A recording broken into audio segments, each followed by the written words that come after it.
Hello, Steve White, Trek Boy 89, Steve Arts 89. Well, we've got a little bit more on Lower Decks.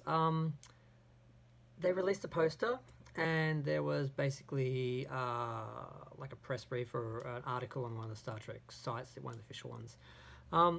Basically, they have finally given a date, a release date. It's going to be on All Access, CBS All Access in America, August 6th. And it's going to be screening, there's 10 episodes. It's going to be screening every Thursday on All Access. But there is no word on international. Apparently, the Viacom International Distribution Group will be in charge of that. So that means they don't know. So that's very interesting. Now, Discovery, of course, that was a hand gesture nobody saw off screen.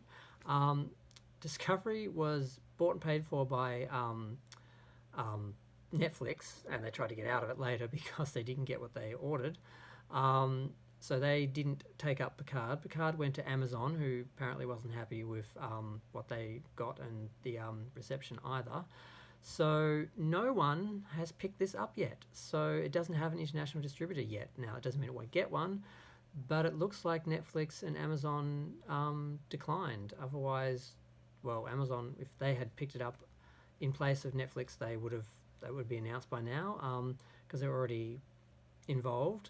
And if Netflix had agreed to get it, it already been announced. So it clearly doesn't have anyone distributing it yet, which is kind of a worry. Now, there is talk. Well, we all know that CBS All Access is becoming like some sort of CBS International thing at some point, and going to take on all the Paramount content that they got when they merged again. So they may just put it on there, but that's not happening till later in the year. So unless they're going to delay, and they did that in some areas with The Mandalorian, some areas weren't getting that until months after America. So it could happen that way, or someone else could distribute it, or maybe they may just lower the price enough for Amazon to want it. I don't think Netflix is going to want to be burned by the Kurtzman era of Star Trek again. So until someone else is in charge, I don't think Netflix will be involved in anything producing anything for Star Trek. Now, the other interesting thing that came out of that was they mentioned that it was going into production along with the Section 31 show with Michelle Yeoh, which I don't think's happening. It was put into production. That just means people within their own department that just get paid to be there all the time start working on things. It doesn't actually mean it's being greenlit or funded to actually go into production and actually produce anything.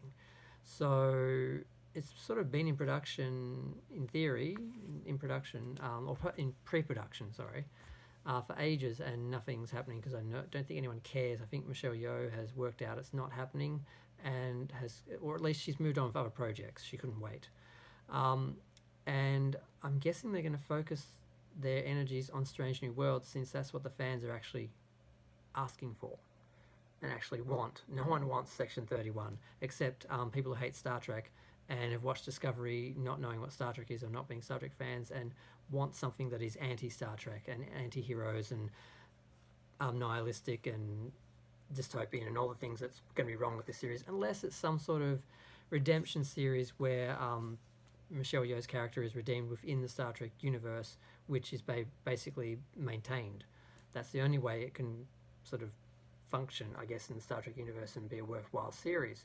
If it's all about her being evil and this evil institution apparently being validated and working independently of Starfleet, then it's sure as hell not a Star Trek series. So, and they also mentioned the CG animated show, which is for kids, through Nickelodeon.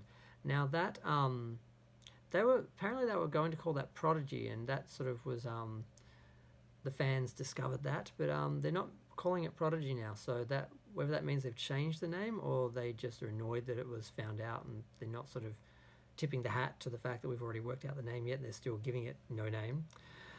So these are the shows that are in production or in pre-production or different states of production. So it's interesting that they don't have a distributor yet for international. I'm wondering if I'll see it. And the annoying thing is, it actually looks half decent. I'm not as bothered by it. I mean, the poster has the ship, which I almost forgot to talk about. It's interesting, and damn, my screen went off, but I can remember what it looks like. It's basically a next-gen style Enterprise D sort of Galaxy-class saucer with the engineering section kind of looks the same as well. The deflector dish looks similar. Different warp nacelles. They're joined to the engineering section, but there's no neck joining the saucer to the engineering section. Instead, there's two pylons from each of the nacelles to the saucer. So whether they are elevators or like, how do people get from one section to another? It's an odd design. I kind of like the look of it, but the absence of the neck bothers me, because a lot of stuff that designs have been going into combining the saucer section and the engineering section as one, and not so much having a neck which is vulnerable, but actually sort of joining the two into one, like Voyager and the Enterprise E. And I thought that's where they were going with this, and that was something they'd sort of started to do within the next gen era, and this is in the next gen era, so it's kind of like a prequel to Picard on one level. And of course, no one's talking about, or some people are, like Mecharandom, no one's talking about the fact that the uniforms don't match that era. So why don't the uniforms match? Some people are suggesting that ships started to have their own uniforms. So that is a way they can get around the 25% rule. They can get around using the old designs, and they can make up their own designs, which they can then not have to pay for. And merchandise, you can have your lower decks crew from the Sarates or Saratos or whatever it's called, in their own uniform designs, and buy the toys or collectibles or whatever them if they produce anything, because I don't think anyone's lining up to actually produce any merchandise for the show, because no one bought anything for Picard and no one bought anything for Discovery, and nothing's really being made. Yeah, so that's one way to get around it, and I guess it's one way to explain it, and I'm not hugely bothered by it, as long as they look like next gen, because I don't mind the ones from Picard.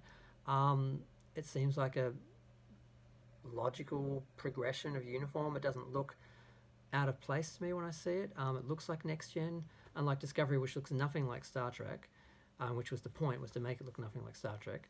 But at least with Picard, they tried to make it look like it could be the natural progression of next gen and not use next gen, although they did license a couple of uniforms. But so I'm not too bothered by it. It almost looks like, if they're having fun with Star Trek's universe, not making fun of Star Trek's universe, they can have a funny show, and it can be good, and it can be intelligent, and it doesn't have to be, not every show produced in the Kurtzman era has to be a Kurtzman show. I mean, he apparently doesn't have a lot to do with this one, so I'm very hopeful there. Now, what else was there? I think that's it. Yep, August 6th, Thursday nights, in Canada and the US. We don't know when International is getting it. Section 31 is still in pre-production. And the other one still doesn't have an official name. And I can't think of anything else to talk about other than just the poster, and that I think the ship looks okay. But the design does seem a bit weird to me. Are they just trying to be different, or does it serve a purpose? And Ketwalski seemed to be fixated on the yellow lines. Instead of the thin red lines, they had thicker yellow lines, and he seemed to think that might have something to do with their second contact mission. I'm guessing it's just another way to differentiate the ships, so they don't have to deal with the 25% rule difference, and merchandising their own products and distinguishing their ship from other ships from other shows, because they're all thinking in terms of that, not canon and consistency, more just marketing and licensing and how they can make money. But I guess if they're not making money, they don't make Star Trek. I just would like a balance, not for one to overwhelm the other. So that's that. I'm going to go back to dealing with Unsolved Mysteries being destroyed. I got to watch the other couple episodes of that and try and sort of make sense of the rest of the whole situation. It's like nothing can survive from the 80s or the 90s unscathed. Everything is being just turned into something unrecognizable and pointless, or it's just too much. I'm going to go deal with that separately. Feel free to share, like, comment, subscribe. Let me know what you think of the current Lower Decks. I'm feeling more optimistic about that probably than Strange New Worlds, but I feel optimistic about both of them. I think they could be good shows if Kurtzman can be kept out. Because if the shift has happened, towards actually creating shows that resemble Star Trek for fans rather than trying to do something totally opposite, there's no reason why they can't do a good show in the Kurtzman era, in my optimistic opinion. But they have to have that intention. They have to want to make a good Star Trek show. But yeah, we'll see. It's not that far away. Even if we don't get it internationally and I can't see it, at least I'll get the reviews and I'll get a few videos on YouTube and stuff to see how it goes. I was almost looking forward to it. But yeah, let me know what you think in the comments. Thanks, bye.